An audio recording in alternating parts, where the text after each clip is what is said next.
Hello everyone, welcome to the session. Hope आप सभी बहुत अच्छे होंगे और अपने यूपीएससी और एचसीएस एग्जाम की प्रिपरेशन कर रहे होंगे।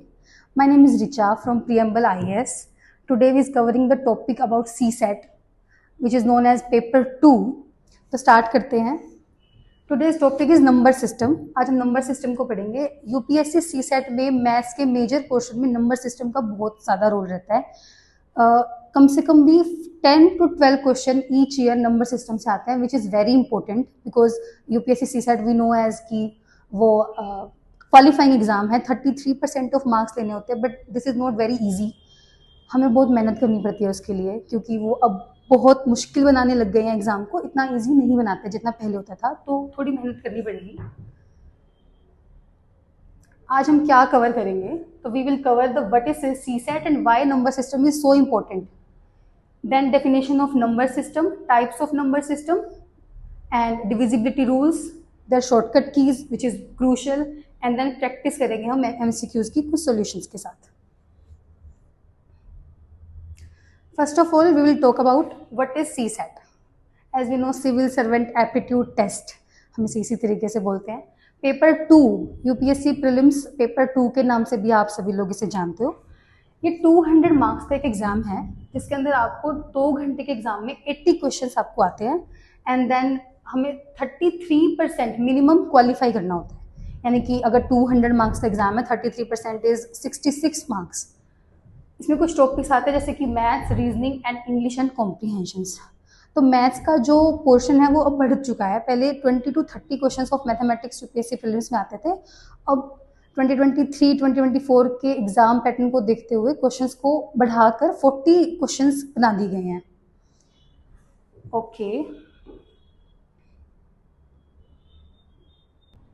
तब हम पढ़ेंगे what is number system. Number system is a way to represent and organising using symbols like 0 to 9. We have numbers like 0, 1, 2, 3, 4, 5, 6, 7, 8, 9.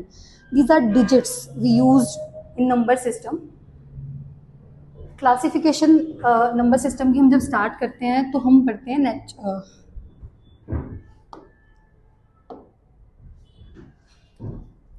Natural numbers.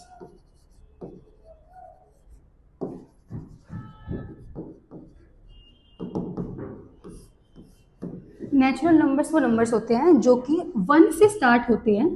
1, 2, 3 वो इनफाइनाइट होते हैं from 1। Natural numbers is like ऐसे नंबर जो हम रियल वर्ल्ड में ज़्यादातर use कर सकते हैं, like 1 is a digit, 2, 3, 4 up to infinity. उसके बाद आते हैं होल नंबर्स। होल नंबर से सिमिलर एज नेचुरल नंबर, बस यहाँ पे 0 भी इंक्लूड हो जाता है, जैसे कि 0, 1, 2, 3 अप टू इन्फिनिटी।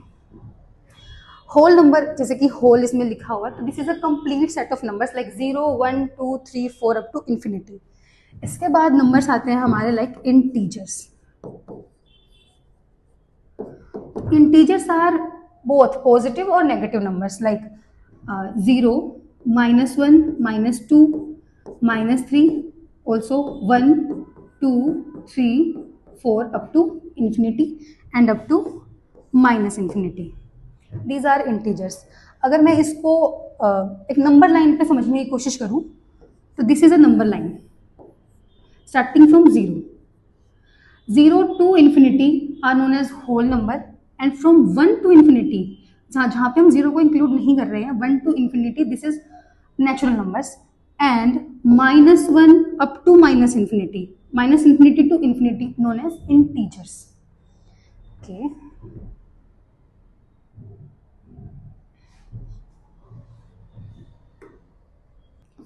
उसके बाद आते हैं हमारे रियल नंबर्स। रियल नंबर्स में क्या होता है ना, इंटीजर्स होते हैं हमारे प्लस रेशनल और इरेशनल नंबर। रेशनल और इरेशनल।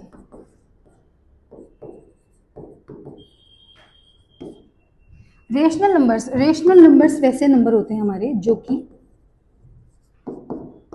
p/q की फॉर्म में लिखे जा सकते हैं। p/q की form is like 3/2, also 4/2, also 3, because अगर वो अकेला नंबर है 3 तो उसके नीचे हम डिवीजन में 1 लिख सकते हैं, तो it is also a rational number. ऐसे ही एक होता है इरेशनल नंबर। इरेशनल नंबर वो नंबर होते हैं जो कि p बाई क्यू की फॉर्म में नहीं लिखे जा सकते, cannot be written as p by Q form. Basically हम इसको इसमें यूज करते हैं वो नंबर्स होते हैं पाई, आइलर नंबर्स, √2, √3, √5। एनी नंबर इसका कोई परफेक्ट स्क्वायर रूट नहीं होता, वो अंडर रूट में अगर हो, बेसिकली वो प्राइम नंबर ज़्यादातर होते हैं, उनको हम बोलते हैं इरेशनल नंबर्स। ओके, और रियल लाइन जो है हमारी, जो रियल नंबर है वो कंपाइल करता है किसको, इंटीजर्स को और रेशनल इरेशनल नंबर को। अगर मैं इसको नंबर लाइन पे समझने की कोशिश करूँ तो हमने नंबर लाइन बनाई थी जहाँ पे 0 is the centre, minus infinity to infinity, sorry plus infinity to minus infinity. तो इसके अंदर हमारे थे 1, 2 all the positive and negative numbers. जो हम ये हमारे जो नंबर लाइन थी वो इंटीजर्स के लिए बनाई थी हमने। बट अगर मैं रियल नंबर को डिनोट करना चाहूँ इसी रियल लाइन पे, तो किस तरीके से डिनोट करेंगे, is like 1/2, 1/2 is a rational number, 1/2 means here 1/2। Decimal numbers भी इसी के अंदर आते हैं। तो real number is a number which has all the numbers in 1। सबसे बड़ा नंबर इसे बोलते हैं हम, लेकिन इससे भी बड़ा एक नंबर होता है जिसे हम बोलते हैं कॉम्प्लेक्स। इससे बड़ा कोई नंबर नहीं है मैथ्स के अंदर। Complex number is all about real number plus imaginary number. कि अब रियल नंबर सबसे बड़ा नंबर था, उसके अंदर हर टाइप के नंबर्स आते हैं, उसके अंदर सभी नंबर्स यूज कर लेते हैं। तो कॉम्प्लेक्स नंबर में होता है कि real number plus 1 imaginary number. Imaginary number को हम डिनोट करते हैं आयोटा से, which is not in our syllabus. Iota को हम हमारे सिलेबस में नहीं पढ़ते हैं, लेकिन for general knowledge we have to know कि complex number is all about real number plus imaginary number. Okay, इसके बाद कुछ नंबर्स के बारे में हम पढ़ते हैं जो कि नेचुरल नंबर की ही फॉर्म्स है, जैसे कि ओड नंबर और even number. Okay, even number are the numbers which can be divided by 2 और the multiple of 2, like 2, 4, 6, 8 up to so on. Similarly, odd numbers which cannot be divisible by 2 or the multiple of 2, 1, 3, 5, 7, 9। इसके बाद आते हैं हमारे prime numbers.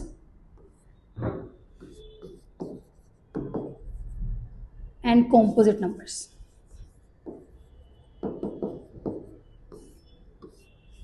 What is prime number और composite number? Prime number उस तरीके के नंबर होते हैं जो कि सिर्फ अपनी ही टेबल से या 1 से डिवाइड हो सकते हैं, जैसे कि 2। आप 2 को सिर्फ 2 से ही डिवाइड कर सकते हो या 1 से कर सकते हो, और कोई टेबल पे वो नहीं डिवाइड होता। सिमिलरली 3, 5, 7, 11, तो they all are prime numbers. और 2 इसमें अकेला ओनली इवन प्राइम नंबर है हमारे पास 2। प्राइम नंबर के 2 पार्ट्स और आते हैं हमारे पास, विच आर को prime numbers and twin prime numbers. को प्राइम नंबर ऐसे नंबर होंगे जहां पर 2 नंबर होंगे, वो प्राइम नंबर्स नहीं होंगे, लेकिन वो दोनों एक टेबल पे डिवाइड नहीं हो सकते, जैसे कि 2 और 5। हालांकि ये दोनों प्राइम नंबर हैं, 2 और 5, दे इटसेल्फ आर प्राइम नंबर, तो दे आर को प्राइम। अगर यहाँ पे मैं लिखूं 3 and 8 यहाँ पर कॉम्पोजिट नंबर है, लेकिन क्योंकि ये दोनों नंबर एक ही टेबल पे डिवाइड नहीं हो सकते, तो इनको हम बोलते हैं को प्राइम नंबर। आपस में प्राइम है जो नंबर, जरूरी नहीं है कि दोनों प्राइम हो, वो कॉम्पोजिट भी हो सकते हैं। सिमिलरली ट्विन प्राइम नंबर्स हमारे वो नंबर्स होते हैं जिनके बीच में एक कॉम्पोजिट नंबर होता है, जिनका बीच में डिफरेंस सिर्फ 2 नंबर्स का होता है। For example 5 and 7, 7 and 9। 5 और 7 के बीच में सिर्फ एक नंबर है 6, which is composite number. Composite number basically are जिनका जो अपनी टेबल के अलावा किसी और की टेबल पे भी कर सकते हैं, जैसे कि 4, 6, 9, 12, 32, 50 एक्सेट्रा मोर। तो ट्विन प्राइम्स वो नंबर होंगे जो दोनों प्राइम नंबर्स होंगे लेकिन उनके बीच में सिर्फ एक कॉम्पोजिट नंबर होगा, लाइक 5, 6, 7। 5 और 7 के बीच में सिर्फ +2 का ही डिफरेंस है, इनको हम ट्विन प्राइम्स बोल देते हैं। ओके,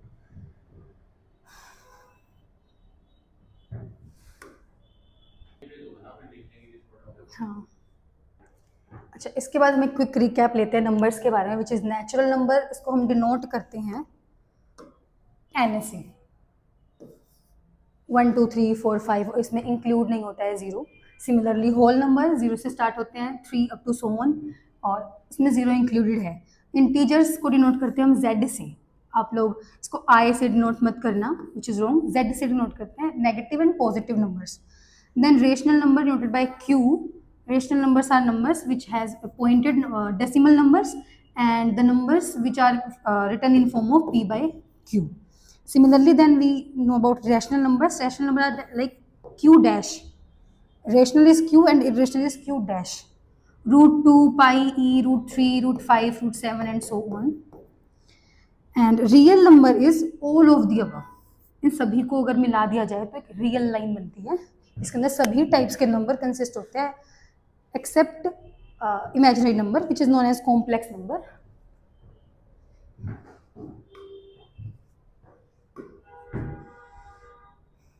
Okay, तो अब हम पढ़ते हैं डिविजिबिलिटी रूल के बारे में। नंबर सिस्टम में सबसे पहला टॉपिक हम डिविजिबिलिटी रूल पढ़ते हैं आफ्टर क्लासिफिकेशन ऑफ नंबर, कि किस कोई नंबर आप कैसे चेक कर सकते हो कि वो किस नंबर से डिविजिबल होगा। अगर मैं बात करूं,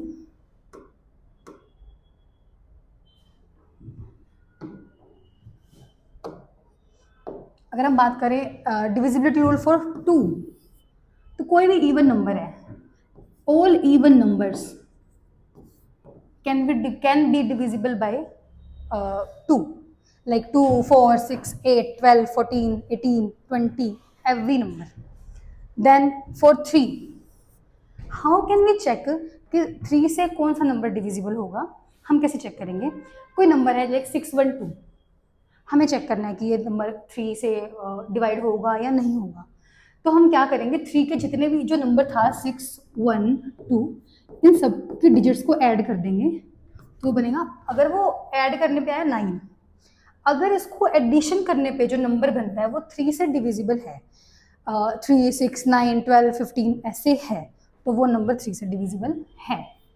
ठीक है, इसको चेक कर सकते हैं, कोई नंबर लेके देखते हैं, 5, 4, 4, 5, 6, 3 ये नंबर है, और मुझे चेक करना है कि ये नंबर 3 से डिविजिबल है या नहीं है। तो मैं कैसे चेक करूँगी, मैं इन सभी डिजिट्स को सम कर दूंगी, लाइक 5 + 4 9, 9 + 4 13, 13 + 5 18, 18 + 9 इज 27, और 27 जो है वो 3 से डिविजिबल है। लेकिन मुझे अगर नहीं पता कि 27 भी डिविजिबल है या नहीं है, तो मैं इससे भी छोटा इसको प्लस कर सकती हूँ, विच इज़ 9, और 9 इज डिविजिबल बाय 3। तो this term 5, 4, 4, 5, 6, 3 is also divisible by 3. Okay, उसके बाद हम 4 की डिविजिबिलिटी को चेक करते हैं। 4 की डिविजिबिलिटी को चेक करने के लिए क्या किया जाता है, उसके लास्ट 2 डिजिट्स को हम 4 से डिवाइड करके देख लेते हैं। फॉर एग्जाम्पल 2016, मुझे चेक करना है कि ये 4 से डिविजिबल है या नहीं है, तो मैं इसकी लास्ट 2 डिजिट्स को 4 से डिवाइड करके देख लूँगी। 4 4 ज़ा 16, अगर वो पूरा डिविजिबल है तो यस उसको हम 4 से डिवाइड कर सकते हैं, और अगर वो नहीं है, लाइक 2017 होता अगर, तो 17 4 से डिविजिबल ही नहीं है, तो इसका मतलब कि हम उसको 4 से डिवाइड नहीं कर सकते, तो वो 4 से डिविजिबल नंबर नहीं है। Similarly for 5 is very easy, last digit should be 0 and 5। अगर लास्ट डिजिट 0 है और 5 है, तो उसका मतलब है कि हम उसको 5 से डिवाइड कर सकते हैं। For example 625, 900, 905, last term should be 0 और 5।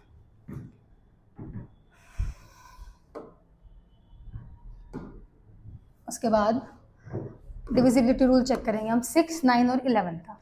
6 जो 6 है ना, उसके 2 फैक्टर्स हैं हमारे पास, 2 and 3, 2 3 ज़ा 6। तो जो नंबर 6 से डिवाइड होगा वो इवन नंबर होना चाहिए, इट मस्ट बी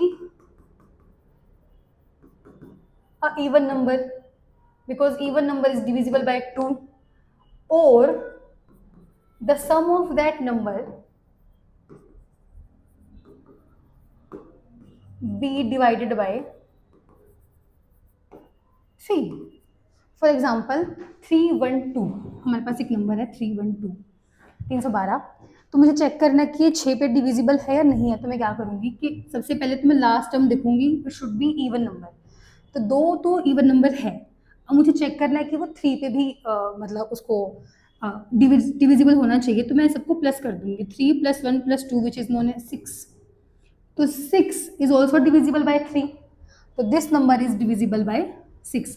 यानी कि मैं उस नंबर को पहले चेक करूंगी कि वो इवन नंबर हो, उसके बाद उसका जो सम हो वो 3 के टेबल पे जाना चाहिए। जैसे कि हमने 2 और 3 के डिविजिबिलिटी रूल जो पढ़े थे उसके अंदर हमने देखा था कि 2 के लिए होना चाहिए इवन नंबर, और 3 की डिविजिबिलिटी चेक करने के लिए हम कर देते हैं add the sum of digit, add the digits and check is divisible by 3 or not, 3 और नोट। और 6 के केस में हमें दोनों ही देखने पड़ेंगे, फॉर 2 एंड फॉर 3। अगर वो दोनों कंडीशन को सेटिस्फाई कर रहा है तो वो नंबर 6 से डिविजिबल है। उसके बाद हम 9 के बारे में पढ़ेंगे। तो 9 जो है 9 उसका भी रूल 3 जैसा ही है। 3 में होता है कि 3 का जब हम डिजिट का सम करते हैं ना, वो नंबर जो सम है वो हमेशा 369 ऐसे नंबर देने चाहिए उसे, 369 जो कि 3 पे डिविजिबल हो।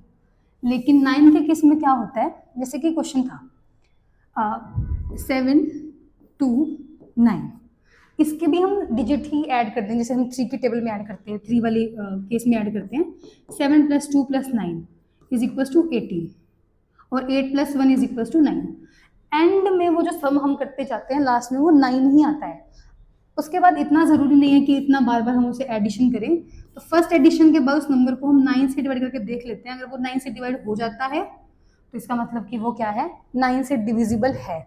ज़रूरी नहीं है कि हर ऐसा नंबर जो कि 3 से डिविजिबल हो वो 9 से डिविजिबल हो, बट एवरी नंबर जो 9 से डिविजिबल होगा वो 3 से तो डिविजिबल होगा ही होगा, क्योंकि उसका जो सम है हमेशा 9 तो आएगा ही, और 9 3 से डिविजिबल होता है। उसके बाद हम बढ़ेंगे 11 का केस। तो 11 में क्या होता है, 11 की डिविजिबिलिटी चेक करने का रूल है कि हम उसकी जो ओड और इवन पोजीशंस है उनका सम करते हैं, उनका डिफरेंस चेक कर लेते हैं। फॉर एग्जांपल यहाँ पे नंबर मुझे दिया है 1331, तो इसकी ओड और इवन प्लेसेस हम चेक कर लेते हैं। लाइक एक छोड़ के एक प्लेस हम देख लेते हैं इसका, 1 2 दीज आर ओड प्लेसेस, इन दोनों का सम करेंगे और इवन प्लेसेस का अलग से सम करेंगे। यानी कि 1 + 3 -1 + 3 विच इज़ 4 - 4 0। अगर इसको इन दोनों के इवन और ओड डिजिट्स को एडिशन करने के बाद अगर मैं उसका सब्ट्रैक्शन करती हूँ, या तो वो 0 आ जाए या वो 11 आ जाए। अगर इन दोनों में से कुछ भी आ जाए तो वो नंबर 11 से डिविजिबल है। Like difference of odd position digits and even position digits is equal to 0 और 11, इट मस्ट बी 0 और 11। फॉर एग्जाम्पल हम कोई नंबर लेते हैं 121, तो हम इसमें भी यही करेंगे कि इसकी ओड पोजीशन का सम करेंगे और इवन पोजीशन की जो डिजिट्स है उनको माइनस कर देंगे। तो 1 this is odd number, even number, odd number, odd even odd. तो ओड प्लस ओड यानी कि 1 + 1 माइनस इवन -2, 2 - 2 = 0। सिमिलरली कुछ नंबर्स हैं जैसे कि 8 की डिविजिबिलिटी रूल में सिंपल होता है कि लास्ट की जो 3 डिजिट्स होती हैं उसकी, जैसे 4 की केस में हमने पढ़ा था लास्ट 2 डिजिट्स जो है वो डिविजिबल बाय 4 होती है। इसमें लास्ट की 3 डिजिट्स जो होती है वो डिविजिबल बाय 8 होती है। 10 का रूल मुझे नहीं लगता कि इसको मतलब पढ़ना इतना इंपॉर्टेंट है, क्योंकि 10 का रूल सभी को पता है कि last term should be 0, last term should be,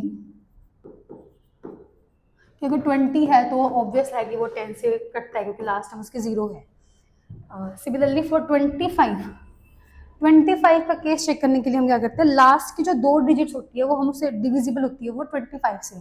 जैसे कि मेरा एग्जांपल है 625, तो लास्ट 2 डिजिट इज इटसेल्फ 25, तो वो डिविजिबल है 25 से। अगर वो 650 होता तब भी हम लास्ट के 2 डिजिट चेक करेंगे, उसको 25 से डिवाइड करके देखेंगे, अगर वो पूरा कट जाए तो वो 25 पे डिविजिबल नंबर है, अदरवाइज वो नहीं है। इसके बाद इसके बाद हम पढ़ते हैं कुछ मतलब अब डिविजिबिलिटी रूल से आगे चल के हम फैक्टर्स और मल्टीपल्स के बारे में पढ़ते हैं, जिसके बारे में हमेशा एक कन्फ्यूजन रहता है कि फैक्टर्स और मल्टीपल्स में फ़र्क क्या है।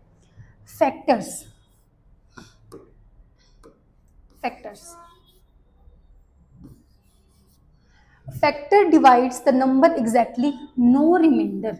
एक ऐसा नंबर, जैसे कि मेरे पास एक एग्जांपल है 24, एक ऐसा नंबर मैं लूं जो 24 को बिल्कुल पूरा काट दे और कोई रिमाइंडर ना छोड़े, जैसे कि 2। अगर मैं इसको 2 से काट दूं, 12, 4, 3, 8। तो इसी तरह से ये 2, 4 and 3 and also 12, 6 all are the factors of 24। कोई भी ऐसा नंबर जो एक नंबर को पूरा उस पर काट दे और कोई रिमाइंडर ना छोड़े, उसे हम बोलते हैं फैक्टर। फैक्टर जो होते हैं वो फाइनाइट नंबर्स होते हैं। Factors are finite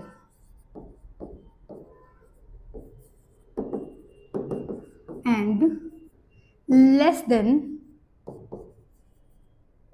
the number we choose.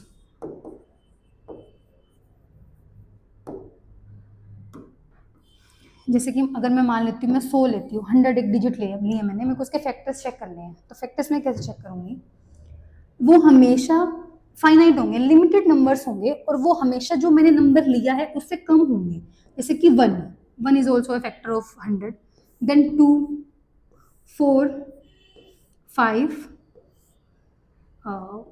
10, also 20, also 50 and also 100 itself. These all are the factors of 100. ये सभी वो नंबर है, वो फाइनाइट सेट ऑफ नंबर है जो कि 100 को एक प्रॉपर नंबर पे काट सकता है विदाउट लिविंग एनी रिमाइंडर। ठीक है, उसके बाद हम मल्टीपल्स की बात करते हैं। तो मल्टीपल इज लाइक टेबल, कि मान लो मैं अगर 100 के मल्टीपल्स चेक कर रही हूँ तो वो इनफाइनाइट होंगे, क्योंकि 100 एक नंबर है, उसके बाद 100 इंटू 2, 200, 300, 400, 100 के मल्टीपल, और यहाँ था डिविजिब नंबर डिवाइडेड 100, तो ये फाइनाइट होते हैं और ये इनफाइनाइट होते हैं। तो factors of 12 is 1, 2, 3, 4, 6, 12। 1 is a factor of every number is a factor of itself, and factors are always finite. factors हमेशा finite होते हैं। सिमिलरली मल्टीपल्स के बारे में पढ़ते हैं, तो obtained by multiplying a number by 1, 2, 3 and so on, 1, 2, 3, 4, 5, 6, 10, जैसे कि हम टेबल पढ़ते हैं 2, 3, 4, 5, 6 and so on। तो multiples of 4 are 4, 8, 12, 16, 20 and up to like 20 to any number. उसके बाद every number is a multiple of itself. हर नंबर अपने आप का एक मल्टीपल होता है, जैसे कि 100 is also multiple of itself, 100 into 100। Smallest multiple is equal to the number itself. यहाँ पर सभी फैक्टर्स में सभी नंबर जो होंगे फैक्टर्स वो छोटे होंगे 100 से हमेशा। फैक्टर्स आर लेस देन 100, और यहाँ पर 100 से हमेशा बड़े होंगे मल्टीपल्स, क्योंकि 100 सबसे छोटा नंबर होगा मल्टीपल के अंदर खुद। And multiple are always infinite, और मल्टीपल जो होंगे वो इनफाइनाइट होंगे, क्योंकि 100 की टेबल को आप इनफाइनाइट तक चला सकते हैं। This is the difference between factors and multiples. इसके बाद हम पढ़ेंगे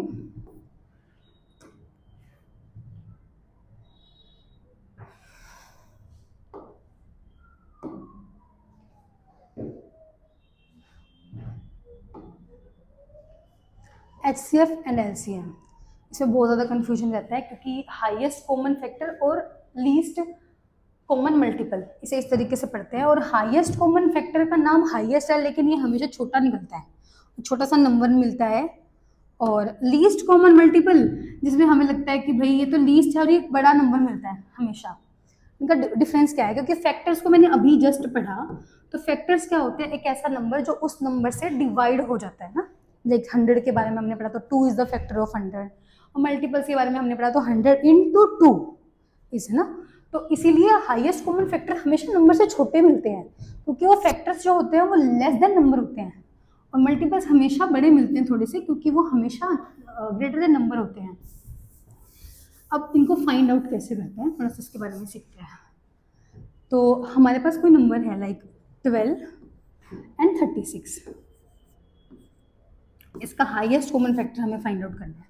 तो हाईएस्ट कॉमन फैक्टर हम कैसे फाइंड आउट करते हैं कि इन दोनों नंबर को हम एक ऐसे नंबर से डिवाइड करें, सबसे बड़ा नंबर, क्योंकि वो हाईएस्ट है, ऐसा हाईएस्ट नंबर जो इन दोनों को एक टेबल पे काट दे।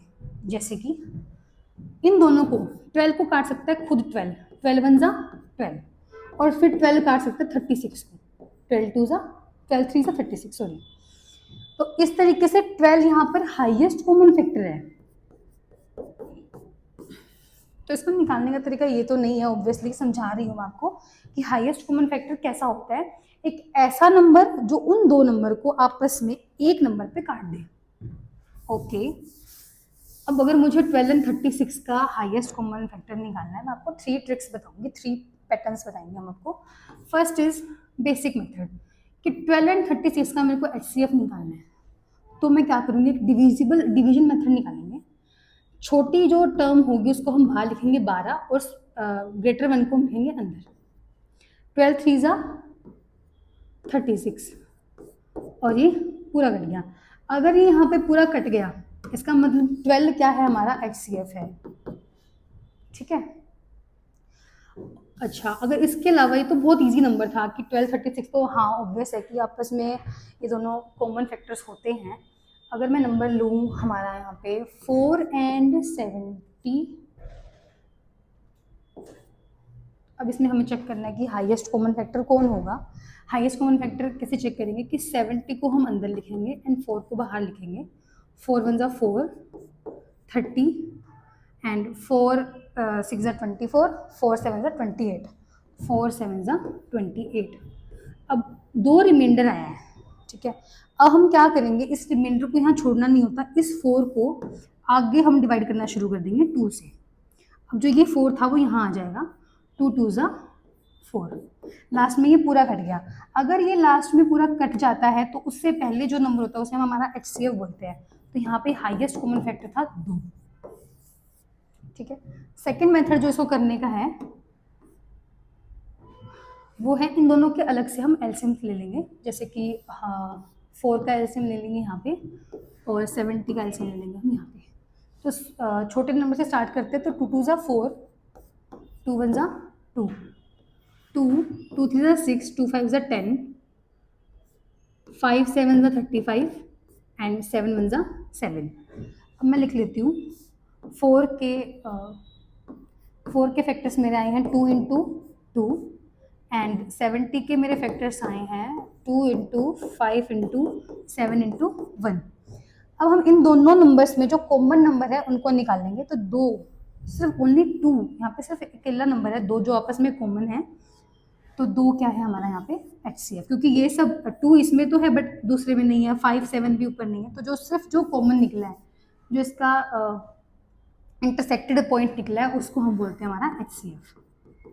और थर्ड तरीका जो हमारा है वो ऐसा है कि हमें उसमें कोशिश करते हैं कि ज़्यादा टाइम ना लगाए, क्योंकि जो ये एग्ज़ाम है इसमें टाइम बचाना होता है हमें। तो कोशिश करते हैं कि इसको बिना ज़्यादा पेन चलाए किया जाए। तो हम क्या करेंगे, 4 एंड 70, मैं इनमें से कुछ कॉमन निकालने की कोशिश करूँगी। तो 4 और 70 के बीच में से हम 2 कॉमन निकाल सकते हैं, 2 एंड 35। इसके बाद इसमें से कुछ कॉमन नहीं निकलता, तो जो पार्ट कॉमन निकला है उसी को HCF कहा जाता है। अगर आपसे ये नहीं हो तो कोई बात नहीं है, वो जो भी 3 मेथड हमने किए, जो आपको अच्छा लगे आप उसको यूज़ कर सकते हो यहाँ पे। और चलते हैं LCM की तरफ। 4 एंड 70, इसी का LCM लेंगे। अब HCF का मतलब था कि 4 और 70 को सिर्फ 2 ही ऐसा सबसे बड़ा नंबर है जो पूरा पूरा काट सकता है, 4 को भी और 70 को भी एक साथ। LCM में उल्टा हो जाएगा। अब हम एक ऐसा नंबर बनाएंगे जिसको 4 और 70 दोनों काट सके। उसके लिए हम क्या करेंगे, इनके हम LCM ले लेंगे एक साथ, 4 70, 2 2 जा 4, 2 3 जा 6, 2 5 जा 10, 2 1 जा 2, 35 5 7 35 एंड 7 1 7, और इन सभी नंबर को हम एक साथ लिख लेंगे मल्टीप्लिकेशन में, 2 into 2 into 5 into 7, 2 to 5 to 10, 7 to 40, 7 to 14, 140 क्या आया हमारा एलसीएम आया। इन सबको मल्टीप्लिकेशन करने में 140 आता है। अब 140 ऐसा सबसे छोटा नंबर है, सबसे छोटा नंबर है 140, जिसको 4 भी काट सकता है और 70 भी काट सकता है। इससे छोटा कोई नंबर नहीं है, इसलिए इसको लीस्ट कॉमन मल्टीपल कहते हैं। इससे छोटा कोई ऐसा नंबर नहीं है जिसको 4 और 70 एक साथ काट सके, और 2 से बड़ा कोई ऐसा नंबर नहीं है जो 4 और 70 को एक साथ काट सके। तो ये डिफरेंस है, अब ह्यूज डिफरेंस है हाईएस्ट कॉमन फैक्टर और लीस्ट कॉमन मल्टीपल के बीच में। अब अगर ये लीस्ट है तो इसमें मैं, और अगर मुझे इससे बड़ा चेक करना हो तो मैं कैसे चेक करूंगी कि अगर ये लीस्ट 140 निकला है मेरा एलसीएम, तो लीस्ट से अगला बड़ा नंबर कौन सा होगा? तो क्या करेंगे, 140 into 2, multiples of 140 are the also the LCM, but वो लीस्ट नहीं होंगे, वो उसी की पैटर्न पे होंगे, और 4 70 उसे भी काट सकेंगे। जैसे कि 140 इंटू 2 280। अब 280 भी एक ऐसा नंबर है जिसको 4 भी काट सकता है और 70 भी, लेकिन लीस्ट हमारा 140 ही रहेगा। ओके,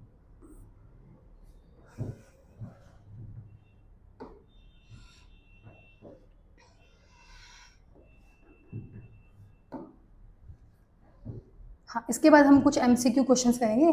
जब हमने अब तक जो पढ़ा है उसके ऊपर बेस्ड कुछ क्वेश्चंस देखते हैं। फर्स्ट क्वेश्चन है हमारा, which of the following is not a rational number, इनमें से कौन सा नंबर रेशनल नहीं है?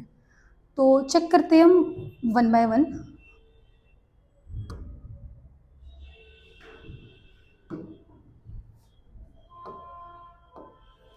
Three by four, as we know rational numbers कैसे नंबर्स थे,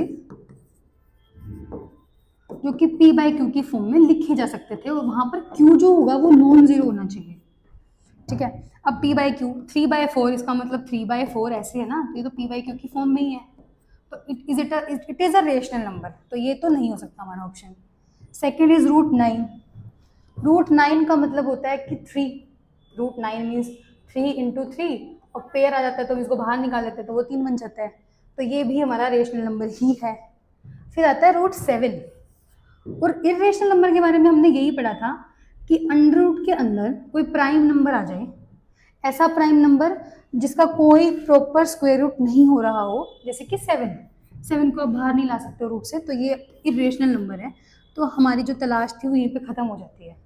लेकिन answer is √7, but D option को देखते हैं कि ये नंबर कैसा है, 0.333333 अपॉन, यानी कि नॉन टर्मिनेटिंग नंबर है, इसको मैं लिख सकती हूँ 0.3 बार, कि चलता ही जा रहा है, कट नहीं रहा है लेकिन ये चलता ही जा रहा है। ऐसा नंबर जो फाइनाइटली टर्मिनेट ना हो रहा हो, जैसे कि 0.3333 ऐसे चल रहा हो, एक नंबर एक पैटर्न के साथ चल रहा हो, उस नंबर को भी हम रेशनल नंबर ही बोलते हैं। लेकिन जैसे कि पाई है हमारा, पाई 0.134 ऐसे करके वो चलता ही जाता है, चलता ही जाता है, तो ऐसा जो नंबर होता है ना, सॉरी 0.314, और आगे जो इसके नंबर चलते हैं वो कभी भी एक पैटर्न से नहीं चलते हैं, तो उसे भी हम p बाय क्यू की फॉर्म में नहीं लिख सकते, तो वो भी इरेशनल नंबर है। इसी तरीके से इस क्वेश्चन का जो आंसर बनता है वो √7 है। ओके, इसके बाद next question is a number is divisible by 6 if and only if it is divisible by what? एक ऐसा नंबर जो कि 6 से डिवाइड हो सकता है, और वो सिर्फ और सिर्फ कब हो सकता है ऐसा नंबर? ये कंडीशन ले रहा है, हमसे कंडीशन पूछ रहा है कि ऐसा कब होता है कि वो 6 से 6। तो आप बताओ कि क्या सिर्फ 2 से डिविजिबिलिटी चेक करूँ तो क्या वो 6 से डिविजिबिलिटी चेक हो जाती है? नो। क्या मैं अगर 3 से चेक करूँ तो क्या डिविजिबिलिटी चेक हो जाती है? नो। एंड सिमिलरली अगर मैं बोथ 2 एंड 3 से करूँ तो क्या हमारी सिमिलर डिविजिबिलिटी है वो चेक हो जाती है? यस। हम 6 की डिविजिबिलिटी रूल में हमेशा 2 और 3 का डिविजिबल चेक करते हैं, अगर वो दोनों का डिविजिबल नंबर है तो वो 6 का डिविजिबल नंबर है, एंड बोथ 3 एंड 9, तो ऐसा तो कोई हमारा केस ही नहीं है। तो आई होप ये समझ में आया होगा। इसके बाद next question is what is the HCF of 36 and 48? अभी हमें HCF निकालना पड़ेगा 36 एंड 48 का। तो किस तरीके से निकालेंगे? डिवीजन मेथड से ट्राई करते हैं। अगर मैं डिवीजन मेथड से ट्राई करूँ तो जो बड़ा नंबर है उसे हम अंदर लिखेंगे 48 एंड स्मॉलर वन को हम बाहर लिखते हैं। 36 बन जा 36, 8 में से 6 6 गए 2 एंड 4 में से 3 गए 1। अब 12 रिमाइंडर बचता है तो हमें रिमाइंडर नहीं छोड़ना होता। 12 को अब हम यहाँ लिख लेंगे 36, जो जिससे हमने पहले डिवाइड किया था उस नंबर को हम यहाँ लिख लेंगे। 12 3 जा 36, यानी कि अब ये पूरा कट गया। जिस नंबर पे ये पूरा कट जाए वो ये हमारा क्या होता है? HCF। 12 is HCF, 6 is not the answer, 12 is the answer. Okay okay, next.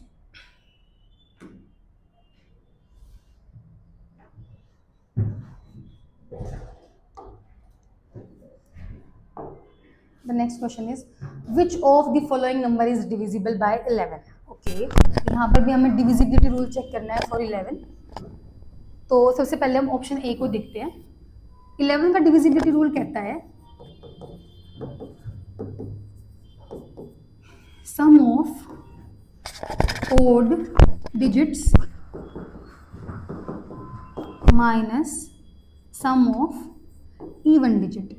Okay, इसको हम यूज़ करते हैं इसके अंदर। तो पहले ओड डिजिट्स ले लेते हैं। 4 1 2। Okay, 4 + 1 + 2 is 5 + 2 7 and even digits are 5 and 3 -8। हमारा आंसर आया -1। नहीं, तो ये 11 से डिविजिबल नहीं है, क्योंकि या तो वो 11 आना चाहिए डी को उसको डिवाइड माइनस करने पे, या 0 आना चाहिए। नेक्स्ट बी पार्ट देखते हैं। तो इसके ओड प्लेसेस को सबसे पहले उठाएंगे। तो 4 2 2, 4 + 2 6 + 2 8, और इवन नंबर्स है 5 और 3, -8। आंसर है 0। हमारा क्वेश्चन यहीं पे खत्म हो जाता है क्योंकि हमें ऑप्शन मिल गया है। तो 8 में से 8 गया 0, और यही चेक करना होता है कि जब sum of even digits minus sum of odd digits करते हैं तो या तो उनका डिफरेंस आइदर 0 या 11 आना चाहिए। यहाँ पे 0 आया तो B is the answer. Similarly, next question. LCM of two numbers is 180 and HCF is 12. One number is 36. Find the other. Okay.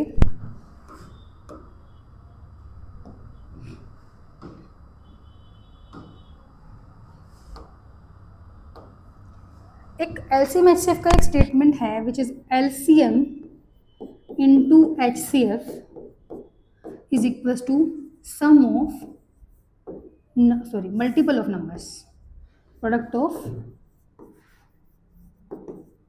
numbers। जैसे कि मान लेते हैं कि दो नंबर्स है मेरे पास a, b, तो a इंटू बी जो होगा वो हमेशा LCM of a, b into HCF of a, b होगा। अब इसको हम यूज करके देखते हैं, क्योंकि हमें क्वेश्चन में दिया है कि LCM of two number is 180 and HCF is 12 और one number is 36। Find the other one. इसके अंदर हम यूज करते हैं इसको। तो LCM of two number is 180, यानी कि LCM is 180, HCF is 12 into 12 and product of numbers यानी कि a into b। If one number is 36 यानी कि a is 36, find b, find the other number. अब हम क्या करेंगे, यहाँ पर ये 36 मल्टीप्लीकेशन नहीं, यहाँ पे डिवीजन में चला जाएगा। तो b is equals to 180 into 12 upon 36। 12 3 is 36, 3 6 is 18, 0। तो जो सेकेंड नंबर था वो हमारा था 60। Find the other number is 60। अब ऑप्शन चेक कर लेते हैं कि a is 48, no, b is 54, no, c is 60। तो इसका आंसर हुआ 60। तो ये फॉर्मूला हमेशा याद रखना है कि again LCM of a, b into HCF of a, b is equals to a multiply b, कि दो नंबर का प्रोडक्ट हमेशा अपने एलसीएम और HCF के प्रोडक्ट के इक्वल होता है।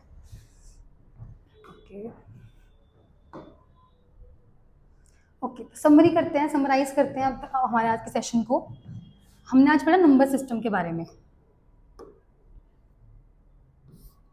नंबर सिस्टम में हमने पढ़ा नेचुरल नंबर्स, उससे नेचुरल नंबर सबसे छोटे नंबर होते हैं, उसके बाद आता है उससे बड़ा whole number, then integers, rational irrational numbers and the real line. Zero is in W, यानी कि होल नंबर में जीरो होता है और नेचुरल नंबर में नहीं होता है। ये बार बार क्यों लिखा गया है? क्योंकि कंफ्यूजन हो जाता है हमेशा। कई बच्चे सोचते हैं कि नेचुरल नंबर ही सिर्फ 1 से लेकर 9 तक होते हैं, बट ऐसा नहीं होता। नेचुरल नंबर 1 के बाद जितने भी नंबर होते हैं सभी को नेचुरल नंबर्स बोलते हैं, और होल नंबर जो जीरो से शुरू होता है, बस इतना ही डिफरेंस है।